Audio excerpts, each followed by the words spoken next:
This is a HeadGum podcast. Hello, hello. This is Fake the Nation, where we talk about news, we talk about culture, and where we look to France and say bravo, because despite not actually needing to do this at all, they went ahead and enshrined women's reproductive rights in the Constitution. I am your host, Negin Farsad, and no big deal. I lived in Paris for a while. I don't know if I've ever mentioned it on this show before. Cut to, yes, I've mentioned it a million times. But I ride hard for France, and news like this makes it very clear why. Today, we'll turn our attention to a country that doesn't have women's rights enshrined in its constitution, the United States. Though it is also a country for which I ride hard. Nevertheless, we could do better, and in that spirit, we're going to look at the Super Tuesday election results. We're going to look at the latest Supreme Court ruling on Trump, and we're going to talk about a man who sued Powerball. And we'll talk about how gossiping might actually be good for us. I am so excited about today's lineup. And you guys, I forgot to get your introductions. Judah, how am I introducing you today? Well, you can see me, I guess, here right now on your show. Yes. You can see me around the city at different pro-Palestine marches. You can see me March 15th, probably at the long COVID march in D.C. Where else can you see me? Those are places you can see me. Where else? I do my own stand-up shows almost every week, about a 2-hour show. It's pay what you want on Zoom. It's interactive. And I'm on, I guess, the Twitter and Instagram. So do they just go to like Judah Friedlander? Find out more stuff. Do they go to your website to find out more about your stand-up shows? Yeah, that can work too. Yeah. Okay, great. Awesome. I'm not really good at promotion, so. It's fine because, I feel like you've done a really tremendous job in your career, so I wouldn't worry about it. Okay, and then Gabe, how am I introducing you? My solo show is running for a week in Boston, April 16th through the 21st at the Robert Studio Theater. It's a 200-seat venue. It's very large, so please come see me. Okay, actually, I'll just do those again because I should have asked you before. So I'm gonna do those. Here we go. I am so excited for today's panel. Joining me today, you've heard him on the show before. You've loved him on the show before. He has a solo show in Boston from April 16th to the 21st at the Robert Studio Theater. It is the one and only Gabe Mollica. Gabe Mollica, right? Mollica? Nailed it. Thank you. I always worry, and then I get it most of the time. Okay, so Gabe Mollica, and you should buy tickets for this show on April 16th through the 21st. It's a big theater. It's a wonderful opportunity to see him. The show is fantastic.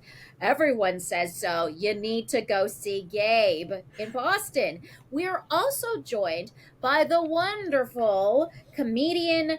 He has just an incredible resume. You've seen him all over the television screens. He has a stand-up show nearly every week on Zoom. It's interactive. It's pay what you want. It's it's super fun. It is the one and only, the iconic Judah Friedlander. Hey, Judah. Hello. Thank you for having me be able to return on your show. Thank you. Yes, we love having you on. And before we get into the show, I just want to remind listeners that if they want to support the show, they can go to patreon.com/Negin Farsad. We do just extremely fun bonus episodes of the show for as little as $4 a month, which is, we resisted inflationary pressures of changing that price. We stayed fast. At $4 a month, you get 2 bonus episodes of the podcast. Then there's tiers above. There's a $5 tier, $10 tier, and you get more and more things. But for literally as little as $4 a month, you get bonus episodes. And we have episodes coming out about with Ophira Eisenberg and Allison Leiby talking about what to do with a friend who's chronically late.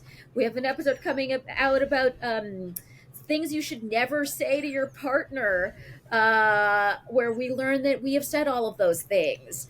There's a lot of really fun bonuses coming out. It's the segments where we really let our hair down. And then the real bonus is the spiritual one, where you have the benefit of knowing that you support Fake the Nation and all that we do here. So go to patreon.com/Negin Farsad. Now let's get into it with topic number 1. So, according to the numbers posted on his screen, John Cheeks had won the Powerball for $340 billion. Okay.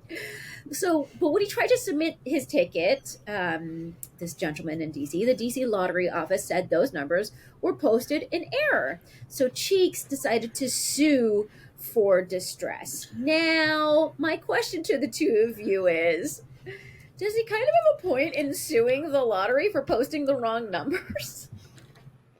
I feel like it's devastating, right? I feel like what no one's talking about is like, is this guy cool? Like, is this the kind of guy we want to have $200 million? That's how I want to decide. Like, I don't really know the morality of this, but like, is this guy going to spend his $200 million in a fun way? Is he going to buy his friends jet skis or whatever? Or is this somebody that should just not have that kind of power? Judah, what do you think? Well, it sounds like they posted numbers, and those were the numbers that he had. Yeah. And then they said, oh, that was a mistake. Well, It sounds like they were too late. You know, they already posted the numbers. So it sounds like he should sue them twice. He should sue them for the money, for the distress, and then for the distress of the lawsuit. So it should be 3 lawsuits. 3 lawsuits. You want him to go triple down on these lawsuits. Yeah. Mm-hmm. No, I mean, I honestly, like, as someone who has been in this in the business of show for very many years, there are, and you guys both know this, right? You'll get calls from your agents and managers and stuff where they'll be like, Negin, you're pinned for something. Oh, you're so close. This is going to be yours, Negin. This thing is your thing. Barring any unreasonable thing that might happen, this is going to be yours. And then inevitably you get the call and they're like, they decided to go in another direction. The number of times I should have sued for distress. That is enough distress. Just these jobs I thought I was going to get that I didn't get. That is so much distress. Never mind the distress of several $100 million. You know what I mean? Like, that to me is, it's heart shattering. And I think now my little recommendation to the DC lottery office, and I know that they care very much what I think. So here's what I think is that they should, and I think maybe John Cheeks would even find this a reasonable suggestion. Let's just split it. It was $340 million.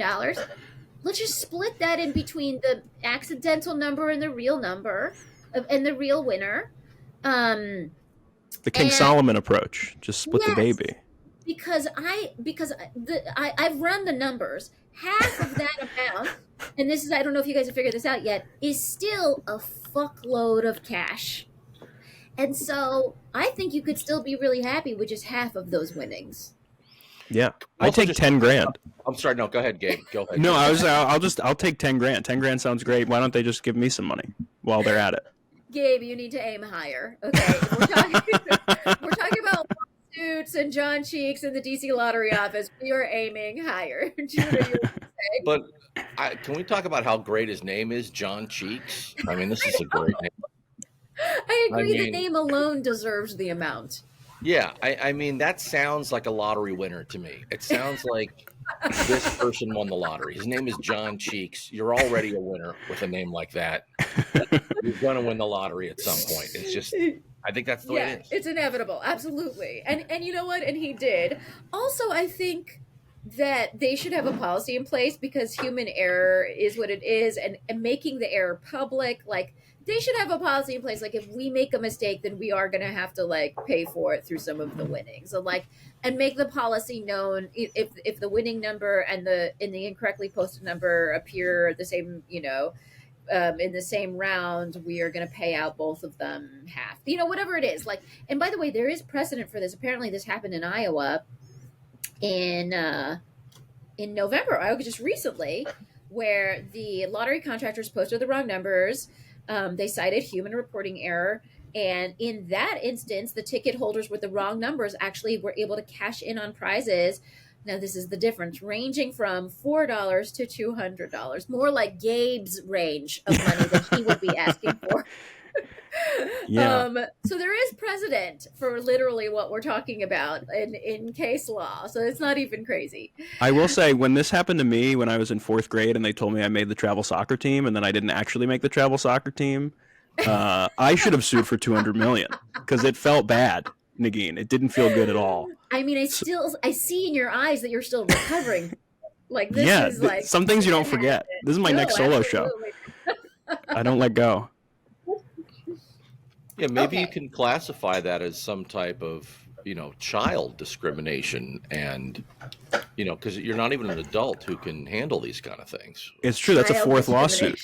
Yeah, yeah, yeah. And No, I I think see you it. should rope John Cheeks into this lawsuit somehow because Class that guy, action. Yeah, there it is. That guy's a winner. All right, let us move on to another topic in culture, which is that the Chapman University puts out an annual Chapman Survey of Fears. And we took a look at the Survey of Fears to find out what are Americans scared of these days. Now, before I get into what they're actually scared of, is there something you would have imagined would be on this list? I actually thought the list was pretty good, right? It was Like a match to your expectations? yeah. I thought it was pretty good. It was like political corruption, people in your life dying. I was like, that's like it honestly like boils like a lot of art is based on these anxieties. So I was like, oh, that makes a lot of sense to me. It's a pretty scary world. I agree. Well, some of the fears. Okay, so the number one fear, and I'm curious where this ranks for you guys personally, is that is the fear of government corruption, which actually for me is not really number one. I mean, I think like large scale climate change disasters, I think maybe rank higher or something, and they weren't like specifically on the list. But the interesting thing about government corruption is that it was a bipartisan fear. Because both progressives and conservatives are afraid of government corruption, and but they're afraid of it from different angles, but they're both afraid of it. So I thought that was really interesting. Judah, did you find it surprising that I can't say corruption, the government corruption made the top of the list? You see, the government is secretly preventing you from pronouncing the phrase government corruption, which is showing you how deep this problem is. Yeah. I agree. And even with climate change, I will say that ultimately that is government corruption.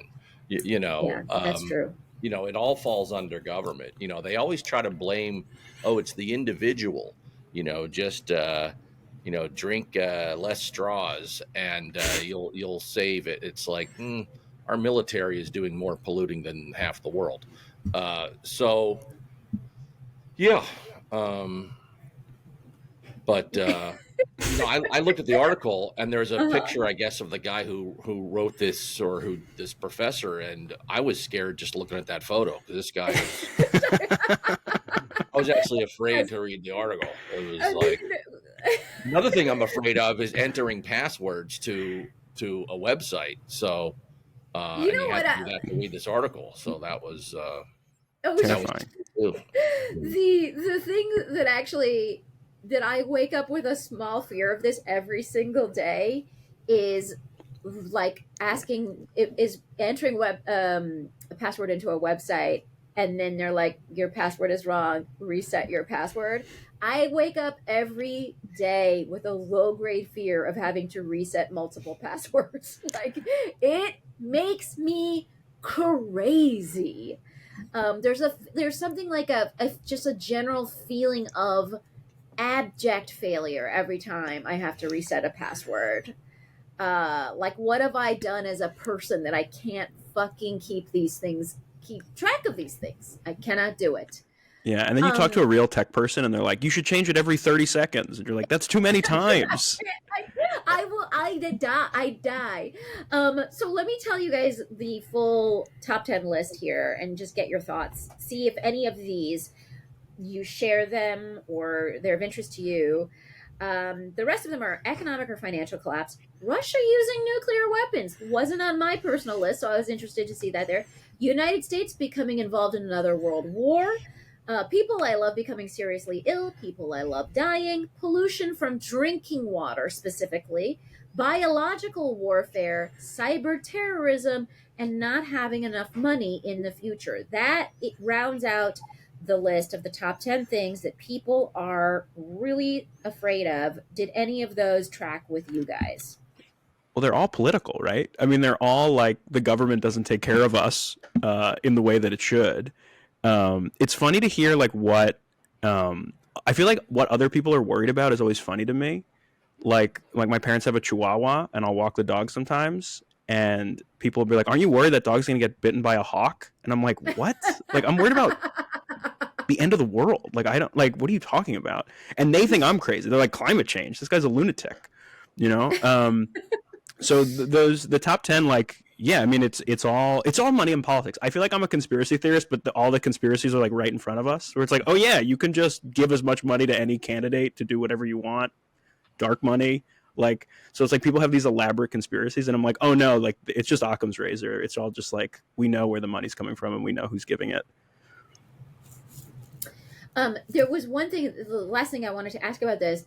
That the guy that Judah Friedlander is afraid of, Christopher Bader, is a professor of sociology at Chapman His University. photograph, not him personally, just his photograph. Yeah, He needs Mindy Tucker. It was a bit much, yeah, like it was a bit much, his photograph, but and not to say that he's not a handsome man, for the record. Okay, he talks about what like so there was a Q&A with him, and the person asked, like, you know, that he said that in the past it's not fashionable or welcome to talk about the positive things or how good things are, because, you know, if you look at where the world stands now in absolute terms, we're all doing 5,000 times better than we were 100 years ago, 10,000 years ago, whatever. We're obviously doing better, but why is it so difficult to ever say that anything's going well?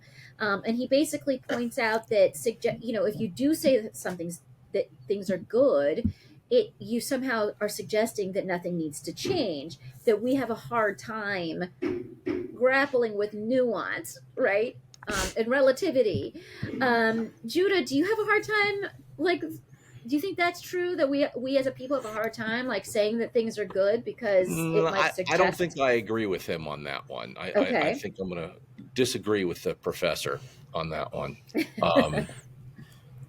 Yeah, no, I think I think people have a right to be you know, disturbed and upset and afraid with everything that's going on. And I mean, I think our government is one of the most terrifying governments on the planet, hands down. You know, we're the only country to ever nuke another country, and we did it twice. So other countries haven't done it. We've done it. You know.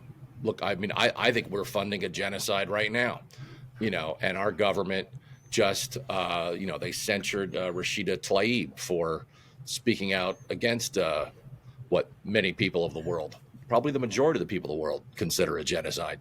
And so I think there's a lot of very dangerous things going on. And I think it is very dangerous time. So I think speaking out against it is good. Now, getting a break from that and enjoying things for survival, yeah, escapism, that stuff is necessary too. But I don't know. It almost feels like gaslighting what he's saying when people aren't looking at it with nuance. I think a lot of the people with fear are seeing things nuanced.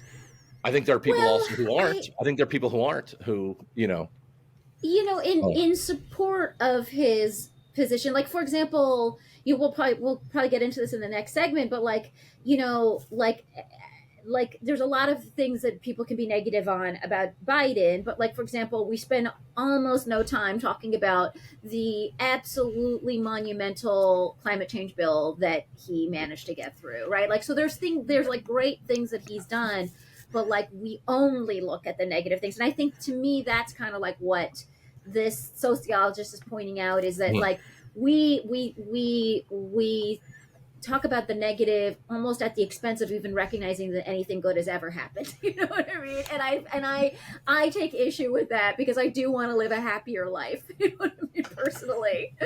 So I don't know. All right, folks, let me know. What do you think? Do you feel like we can't handle the nuance of positive versus negative stuff? What are your fears? Do your 10 fears correlate with this list? Do you have some new ones to add? I'm so curious to hear. Let's take a quick break so we can hear from our sponsors, and when we get back, we'll continue our chatter. And we are back, and we're ready for topic number 2. First off, the Supreme Court ruled on Monday that states can't bar Trump from appearing on the primary ballot. This was basically the expected outcome because, if states could do that, then when would we would have a totally chaotic electoral system in which some states would exert power over the union by taking, people off ballots. It just would be kind of pandemonium. So we kind of expected this. It was a 9-0 vote. That said, Gabe, what did you think of this outcome? I feel like it was like a real case of like Democrat brain that we thought we could take Trump down with like a technicality or like an interpretation of a law. I think the only way to beat him is like you run on politics that make everyone's lives better. Where it's like I'm just like begging a candidate. I'm like, please, someone who's like going to make all of our lives better. I feel like that's how you beat Trump, where it's like, I like Trump, but this other person's making my life so much better. How could I ignore this person? And it felt like very like hall monitor vibes, where it's like, well, technically because of the insurrection, it's like, that's a long shot. Like, I feel like we're just like focusing. So like when it got shut down 9-0, like it didn't surprise me. Judah, thoughts? I think Gabe made a good point there. I don't know enough about the. I can see if it was reversed, where the Republicans would be screaming states' rights, which they often like to do for certain issues that fit them. Mm-hmm. You don't see the Democrat Party doing that. But yeah, I think what Gabe said is, when it comes to elections, you have to give people something to vote for. And I think that's if the Democrats want to win the next election, I think they have a big problem there, because I don't think there's many people. I think both candidates, the majority of the people don't want either one of these candidates. Yes. In the country. The numbers basically bear that out. Yeah, the phenomenon is called also called double haters, where they have like a very large proportion of people that hate both candidates. And yeah, so that the numbers do bear that out. Let's actually look at the Super Tuesday results. Trump won all but one state. Nikki Haley won Vermont. This morning, she basically dropped out of the race. She has not endorsed him, but has suggested that he has to work harder in order to win over her voters. So Trump is essentially the nominee. I guess in a week he'll have the actual delegate count. He doesn't quite have that yet because of that Vermont loss. He also lost in DC over the weekend. Haley won that race. So I don't know, Gabe. Obviously, and Biden also won.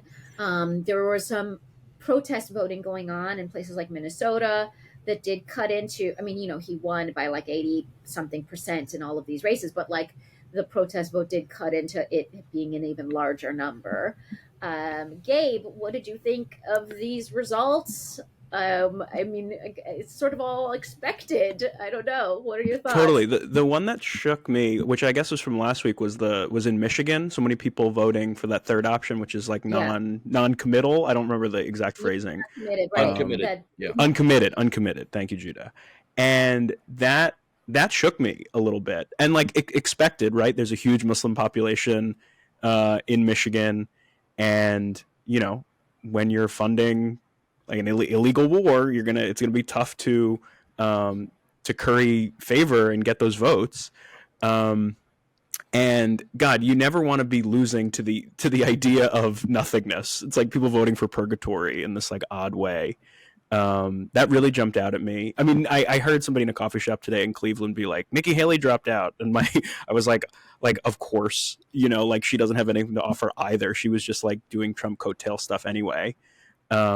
I think Nikki Haley should have done what Trump did and just deny that she lost any of these state elections. I don't know why anyone's not just doing what Trump did. It's just like tell everyone it was fixed. Say this guy's a loser. He lost the presidential election. He lost these. I won these. And just the only one I didn't win do that. I don't know why anyone. Why is he the only one doing that? Well, Judah, I don't know if you've ever run for president, but I've certainly seen you campaign for president. Is there anything you can enlighten us? I don't run. Yeah. I stand. Yes. Correct, Gabe. Correct. Yeah.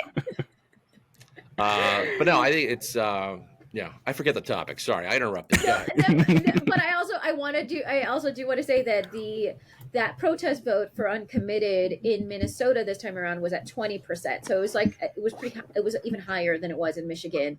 A couple of things like to take away from these elections that I will say about Trump, which is that Nikki Haley did have the kind of suburban voters, those like ladies who have a beating heart within the Republican Party. Like she kind of had that market cornered, and that's a weakness for Trump.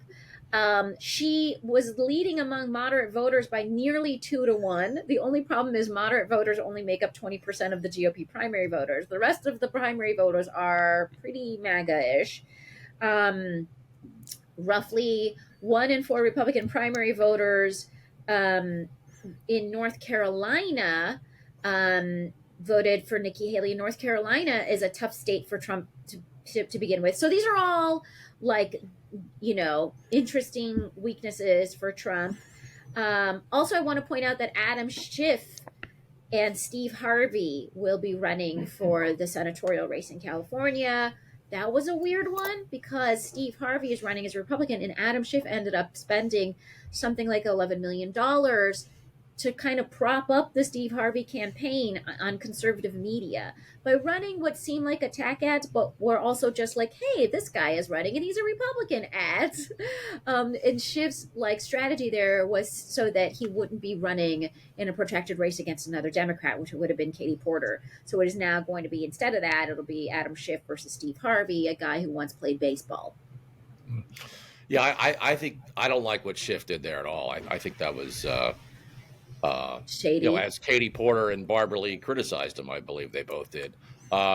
It's and I think it actually reminds me of when it was Clinton versus Trump in 2016, and they made a decision to prop up Trump because they thought he was going to be the easiest to beat. And Schiff is spending this money to prop up Garvey, and and if he didn't do that, it's possible that he would not have come in second. He may still have, but he may not have come in second. And I think in the general, Garvey's got a good chance at beating him. And then I think it was a selfish move. I mean, I'm not in the Democratic Party. I'm way to the left of the Democratic Party, but I just think strategically it's like if I lived in California, I would vote for Barbara Lee or Katie Porter way over Adam Schiff. But I think they're giving themselves a much better chance at the Democrat Party losing a Senate seat. That's what I think. Well, yeah, I think I think Schiff's calculation is that this is obviously going to go to a Democrat. Just the numbers bear that out. But the polls right now are pretty close. The polls now are close. It's 35. I think it's like a 5% difference between the Garvey and Schiff. So. Right. Yeah. California's weird too, right? They've had Republican governors and stuff. Reagan. Yeah. Schwarzenegger. Yeah, totally. They booted an elected Democrat, Gray, and they put Republican Schwarzenegger in there. Yeah, that wasn't that long ago. Yeah. So. It's also like Garvey. Not registered in either party. That's the other thing. So, I think rightfully so, people are pissed at both parties. I'm not equating both main parties, but I think people are rightfully pissed at both parties. Yeah. Also, Steve Garvey just sounds way too much like Steve Harvey, who would be a pretty fun member of the U.S. Senate. The gaffes and the suits. I mean, Wait, I think I've said the wrong name. You said well, you Steve- said, yeah, and it made me What laugh. did I say? Oh my god! Because my mind can't contain both of those people. That's Yeah. what's You happening. see, everyone's already talking about Steve Garvey. They're not talking Yeah. about. And he hosted a beauty pageant, I think Miss Universe. So just like Trump, he could be our Yeah. next beauty pageant. And he was a good baseball player. Let's not. You look. Yeah, Look, this country has elected a lot of good, How famous of a baseball player was this guy? That is super not famous, Famous, super- Okay, yeah. all right. like Because to me, 70s I and was 80s, like, 70s and okay, got 80s. you. Yeah. Okay, because I was like, this is a random man I've never heard of before in my Yeah, life. no, he was super well known, super popular. Yeah. His good. Yeah. his his little victory speech was adjacent to my hometown. I grew up in Palm Springs, and he I guess lives in Palm Desert. So, which was Palm Desert High School and Palm Springs High School were arch rivals. So I'm not trying to throw any love on Palm Desert, just so we all know. Okay.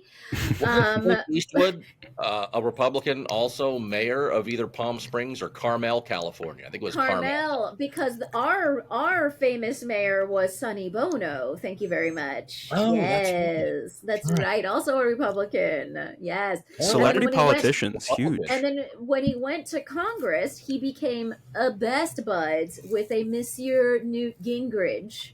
So that is the Sonny Bono legacy for the people of Southern California, for the district that he represents. Sonny and Scare.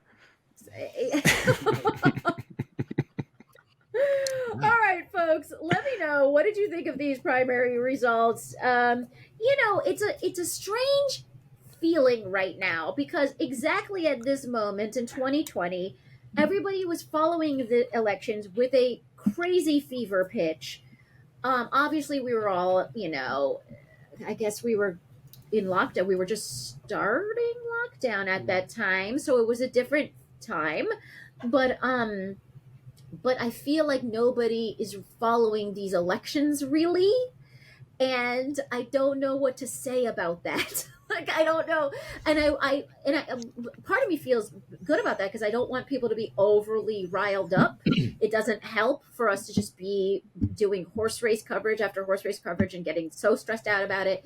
That doesn't really help, but it also doesn't help to not have a general understanding of what's going on, and be generally, because we also forget about all the down ballot races that could use our help as volunteers, as advocates. And so I don't know. It's just a weird time. Am I the only one feeling how weird this all feels? I think you're correct. I think this is the least, for lack of a better term, democratic presidential election so far that this country's ever had that I can remember. In the sense that it looks like the two main party candidates are going to be Biden and Trump. Neither one of them so far has participated in a primary debate, and it looks like there's probably not going to be a general election debate. So this is the first time there's just, two people who are anointed, and those are your choices. And that's... Well, I mean, and to be fair, there's an actual primary process. They're not even anointed; they're being voted for. Like, that's the other crazy right. thing. But I'm saying There's just no people aren't even given the choices. platform to see them amongst the other candidates. Right. And that's definitely and that's wild. I don't remember that ever happening before. Yeah. Where there's no debates, basically. Yeah, I'm curious. People of Fake the Nation, the smarty pants is out there. Were there cases where candidates just didn't debate and we just didn't see debates? I would love to know that historical question. And it is a very weird and wild feeling. Nevertheless, people of Fake the Nation, the elections matter, and I hope that you're at least somewhat enthusiastically going to be voting if you're not enthusiastic about the entire process leading up. All right, let us move on to topic number 3.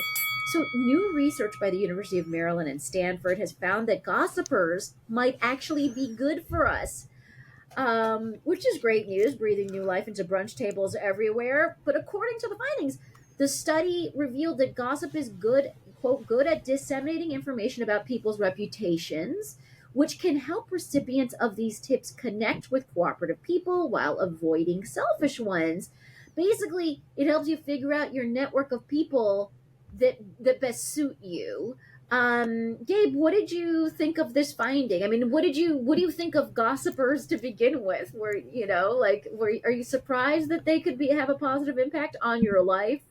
Yeah, I mean, my official stance, I guess, is that gossip is great when I'm doing it, and when people are doing it about me, I guess I feel slightly different. But I like to engage in it for sure.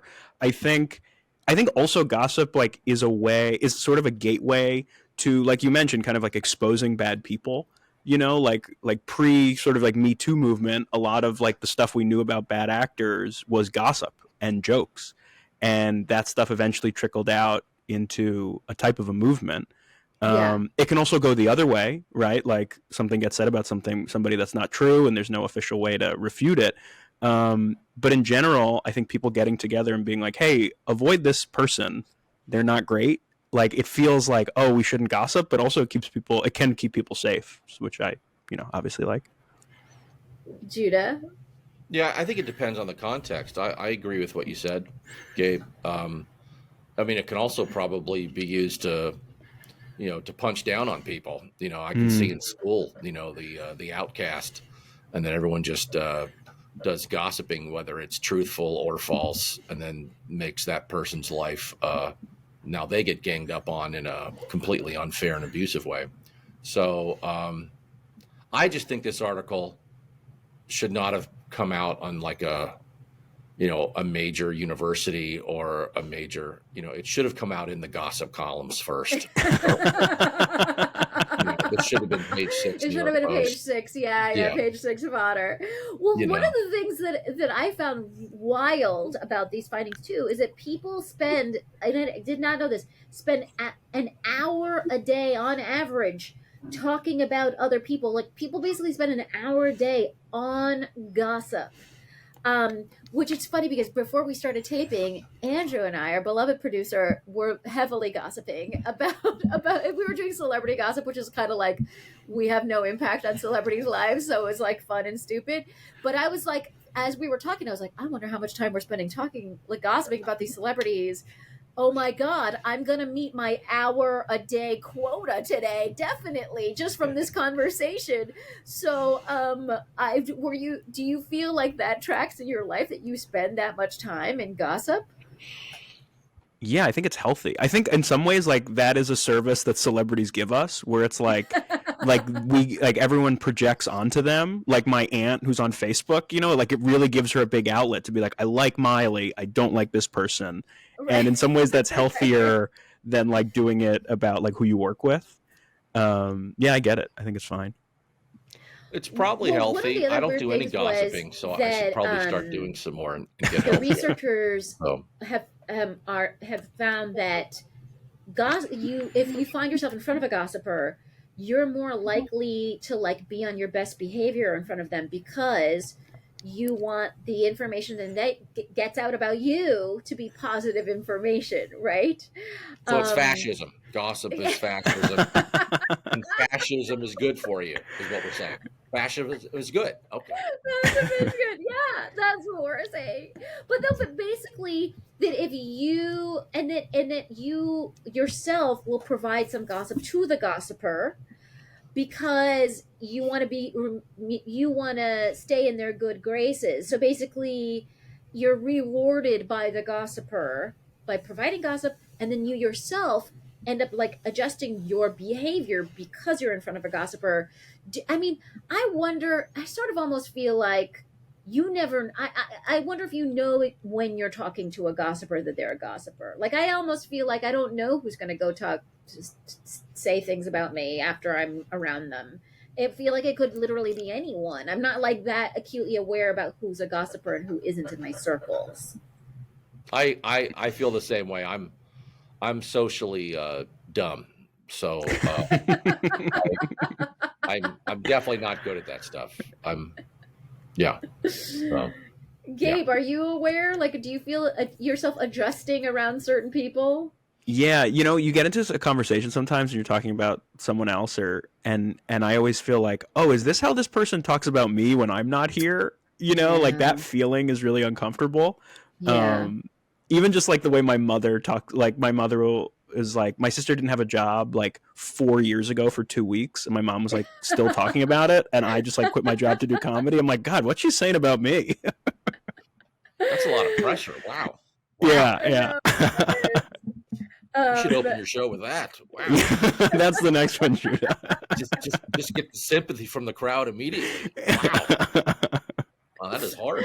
Woo. But it is. I mean, one way that because I feel like my mom's a bit of a gossip, and I feel like one way over the years I've seen her sort of use gossiping as like almost like a parenting technique when I was little or whatever, was to just be like, I heard so and so's daughter like, you know, didn't do well on their homework.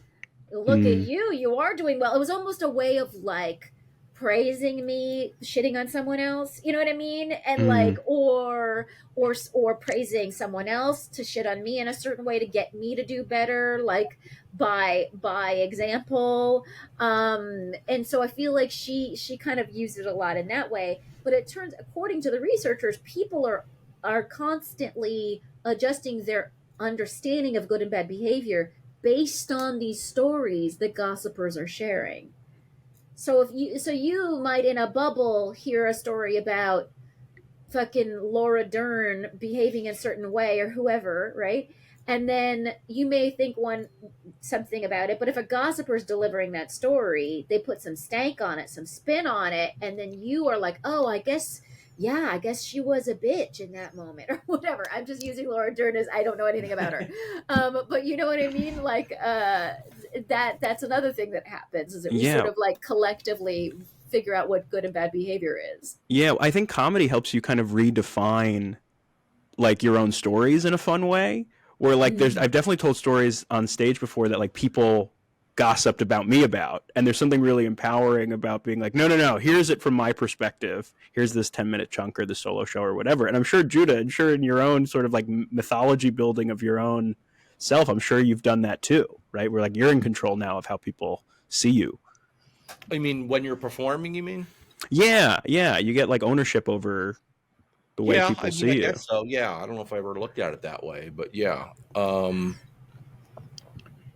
Yeah, In I some guess so. ways, Judah, Yeah. you are stand-up comedians are but gossipers on a public stage. I mean, there's all different kinds, so stand up is it really is, it's kind of a narrow definition, but it's also a very expansive definition at the same time. There's so many different, styles of, and, genres within stand up comedy. So I think some definitely fall into that, but I think there's a lot that don't.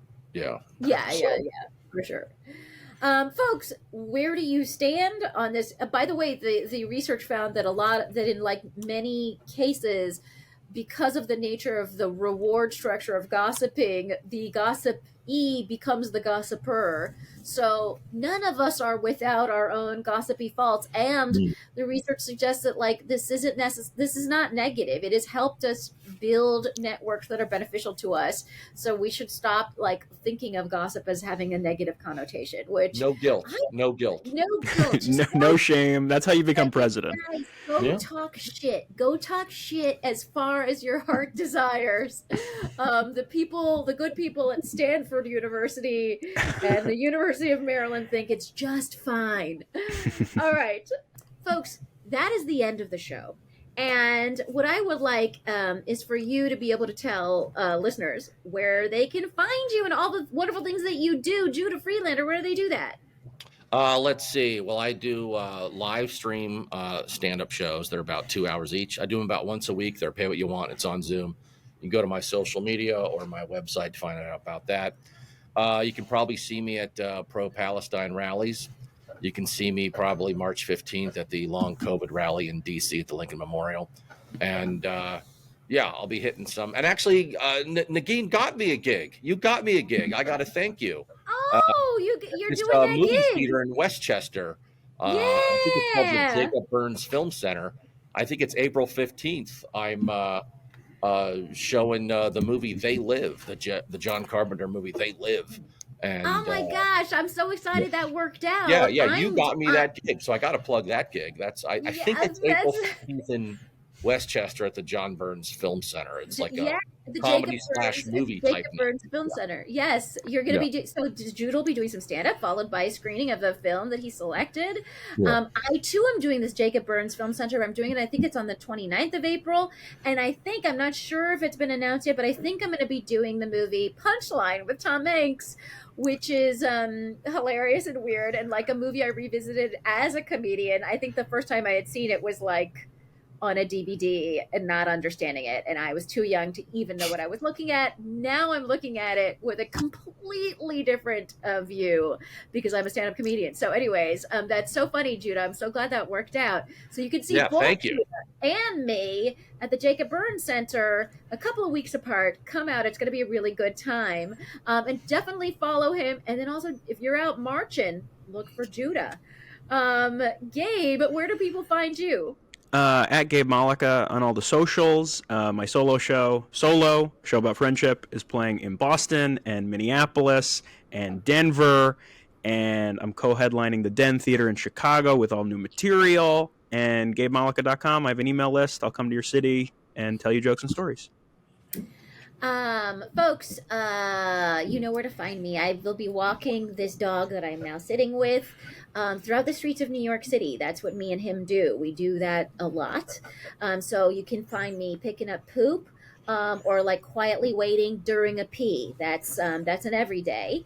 You can also see me, like I said, at the Jacob Burns Center. I'm going to be doing a little event at TED. If anyone's going to be in Vancouver for the TED conference in April, I'll be there. I have some Wait, Don't Tell Me dates coming up. Would love it if you came out to those. Live tapings of Wait are so fun. What I would love to do, though, is thank everyone who makes the show a possibility. That's our wonderful, wonderful producer, Andrew Maguire, who's also an expert giver and taker of gossip. Nice. I also want to thank everyone at HeadGum for making the show a possibility. Thanks to Gabi Alter for our theme music. And if you have any questions or concerns, thoughts, anything at all, you can email us at fakethenationpodcast@gmail.com. Again, that's fakethenationpodcast@gmail.com. Sometimes it takes me a minute to get to those emails, but I try to get to all of them. And what's the other thing that we say? Oh yeah, Patreon, and review the show. Tell your friends. Next week, I believe, is our 400th episode. So if you if you ever had a time where you wanted to support the show, now's the time. We've been going for 400 episodes. We would love for more and more people to enjoy the show the way you are. So please tell your friends. Rate and review the show on Spotify or on Apple Podcasts, and join the Patreon at patreon.com/Negin Farsad. And otherwise, we will be back in your earballs next week.